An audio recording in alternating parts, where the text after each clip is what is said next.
الرحيم الحمد لله والصلاة والسلام على رسول الله صلى الله عليه وسلم أما بعد السلام عليكم ورحمة الله وبركاته جالتم توتا قبلتم توتا هردوفتوتا سكنتا كنتا كان كابا كبتي بيادية ترقمتن بقرب بينا قاف أراني خيري كيس سنجراكيس يرو أما تنعيسا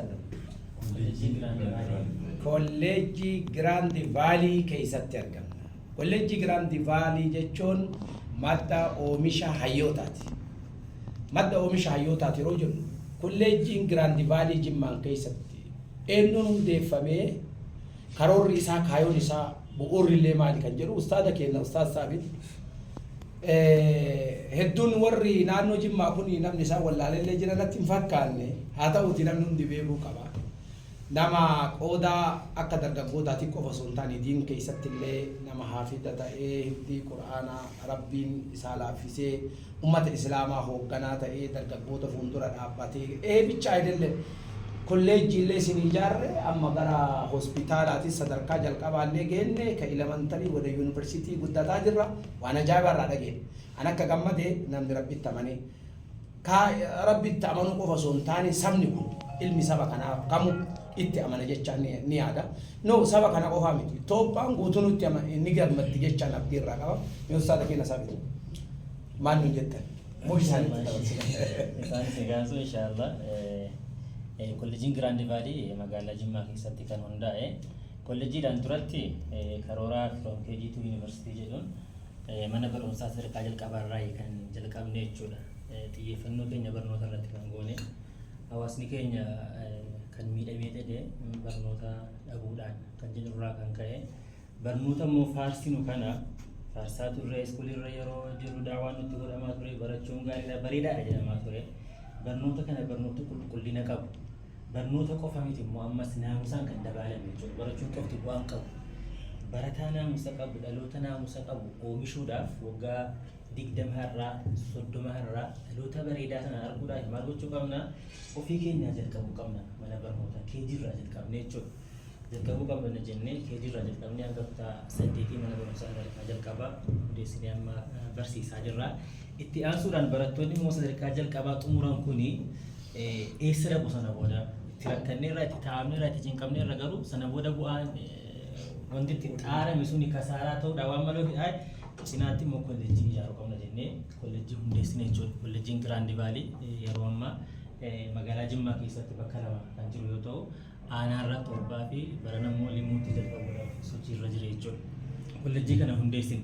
Kolleejjii erga hundeessine booda barattoonni nuti naamusaan barnoota gaariidhaan barsiisaa jirru kun immoo yoo xiqqaate carraa hojiillee amma ta'e kan biraa argatan hospitaala hundeessine jechuudha. Baay'inaan damee fayyaati kan barsiifnu. irratti barsiifnu. Faarmaasii, narsingii, meedikaal laaboraatoorii, animaal heelzii fayyaa irratti baay'atanii xiyyeeffatan.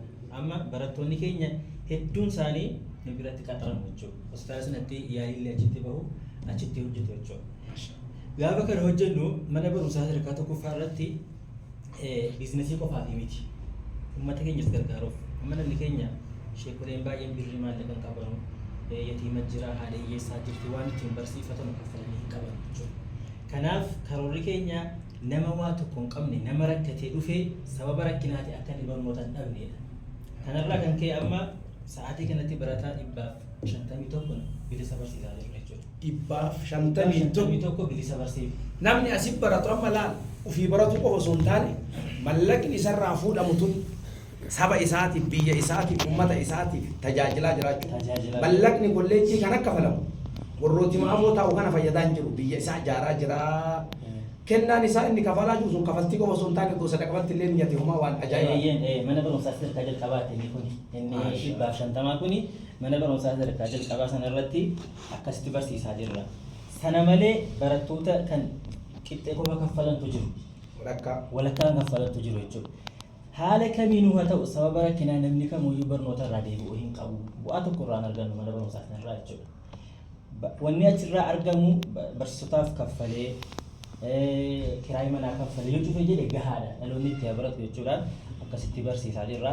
Kolleejjiittis amma sa'aatii kanatti naannoo nama 50 hanga 60 bilisaan barataa jiru. Namni kamuu sababa rakkinaa barnoota dhabuu hin qabu. Abbaan danda'e gaafa barnoota kanaas xumuree laayinsii fudhatee gaafa hojjetee nu kaffaluu hin danda'a bifa liqiitiin fedhan akkasiin bariisaa jiru jechuudha. hospitaala irrattis yoo rabbi jedhe sababa maallaqa dhabuuti namni tokko akka lubbuun isaan baay'eedha kaayyoon keenya. Kana waan ta'eef hojjettoota keenya illee ogeessa illee gaafa amma hospitaalatti gaafa fidannu gaafa namni rakkataan waa tokko hin qabne gaafa dhufee jedhu namicha sana baraaruudhaa fi gara dhaabbata keenyaatiin meeshaalee dhiyaatu waan adda addaa nuti bilisaan kennu. Ogeessi nu bira hojjetu immoo ogummaa isaa bilisaan gaafa sana akka kennu bifa sanaan hojjetaa jira yoo rabbi jedhe inshaallahu ta'ala. Kuni ka namoota gargaaruun keessa jira. Inni guddaan tokko immoo ammas hojii hojjechuudhuma nama barsiisudha. Hojjetanii argachuun akka danda'amu, hojjetanii jijjiiramuun akka danda'amu. Ijoolleen keenya obbolaan keenya dubartoonni as biyya kana keessaa yaadee isiin kan bahratti dhumti isiin kan mana arabaa kushiinaa namaa keessa teessee umrii ishee achitti fixee haadhummaas dhabdee abbummaas dhabdee umrii fixaa jirti jechuudha. Biyya kanatti hojjetanii argachuun hin danda'ama. Maatii hiyyeessaa irraa ka'anii qotee bulaa namaatiin keenya qotaa jiru baadiyyaa jiru jechuudha. Waa tokko hin jiru zeeroo irraa ka'anii. Maallaqa namarraa walitti qabnee nama ijaarree aksiyoona gurgurree maallaqa immoo namarraa argannee jenne osoo bakka biraatiin baasnee hojiirra oolchine yeroo gabaabaa keessatti agarsiifne amma namni sun waamanii maallaqas nutti kennaa bifa sanaan hojii kana hojjetaa jirru. Gabaabinaan kana. Maashaallah isaanis itti nu dabalanii doktorri keenya maali namni hayyoonni keenya yeroo dubbatamaa jedhan namni sadii jedhan namaaf nama ofiif nama. Nama ofiif namaa jechuun suuquma banatee waan ijoolleetti ittiin horadhu waan jiruutti ittiin jijjiiradhu jedha. Sun nama ofiif namaati. Ofumaaf jiraata malee namaaf hin jiraatu. Nama koottaan ijaaramnaa jedhanii otoo yaada burqisiisoo osoo hin taane walii awwaatuun nama ta'udha.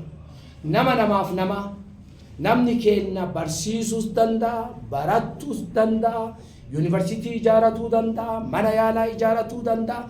Nama keenya namni qarqaaruu qabu nu'u yatiimaa nutu abbaa rakkataa nutu abbaa hayyuu nutu abbaa diqqaa nutu abbaa guddaa nutu abbaa jechuun namaaf nama hayyoomni isaa ummataaf ta'e. Amma warri kolleejjii kana ban sadarkaa elementarii irraa kaasee akka sadarkaa kanaatti ban sadarkaa kana bira taree gara mana yaalaatiitti warri socho'aa jiru namaaf namaati. Kanaafuu namaaf namaatti ta'uu namni hin jaalanne sun innuu namaa miti. Wanni beekamuu qabu. Hayyooma isaatiin biyya kiyya ijaara. Dachii tiyya bareecha, hawaasa kiyya bareecha, biyya kiyya bareecha jedhu. Lakki ati nun taatu namni jedhu sun namaayyuu miti. Kanaafuu hawaasni keenya warri sagalee kana dhageette yoo qaran baratanii elementarii illee ta'u jira, kolleejjii illee ta'u jira, mana yaalaa illee ta'u jira. Kabiraas hin barbaachisee yoo nu dabalaadhaan isiniif jira waan ta'eef. Kabiraas dabalaa jirra. Kana beekaafu jira maali? Amma manneen barnootaa kun irra caalaa hawaasa tajaajila. Biizinasiin irraa addamu baay'ee miti. Hawaasa tajaajila bakka itti nama argattanudha. Bakka itti gabaa oomishattanudha. Sana booda erga nama argattanii booda waan barbaadan yoo dhiyeessitanii jettanii yaada haa ta'u. Waan manni keenya irraa jiru meeshaa qofa miti yaadni isin gurguramu miti. Kan gurguraa jirtu bakka adda addaatti deemtanii. Kanaafi daldala importii ispoortii jalqabuudhaaf amma hayyamee. Allahu akbar. Namni kana dhageen gammannee ma jira laa. Yaa akiisun nama kontiraata waanyoo jeneraaliidhaan akka faafaayinnaa ta'an fudhate yoo ta'e malee namni ilmaan biyyaa ta biyyaaf biyyeeni bareechina jedhu kanarraa hafu suni nama kontiraata qaxxitaa Yahudaa irraa waanyoon tuni abbaan Yahudaa jedhan ka kontiraata fudhate Toophiyaa keessaa kadambi irrattu eessa sookoolti anama maqaan dhabu isin keessa immoo jimmaan keessa waan akkasiin jira jechaallee yaadu kanaafuu ilmaan teessan ta biyyaaf biyya bareechuu barbaadan kana mee maal jettan doktora?